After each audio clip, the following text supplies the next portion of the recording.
Би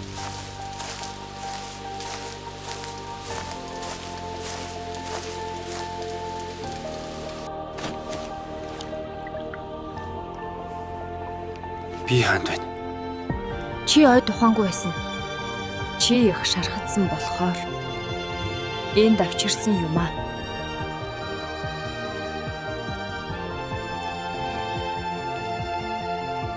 Чи хэн бэ? Чамтай л адил чон.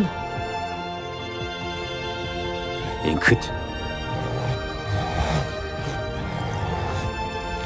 сүүлд яг юу боллоо?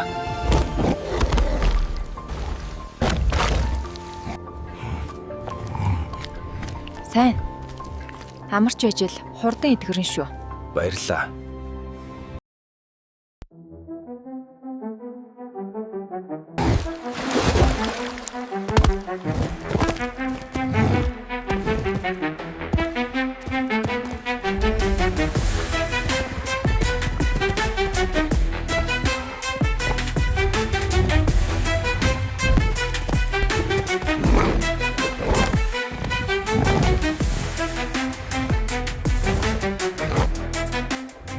Одоо миний чамайг агнах ээлж.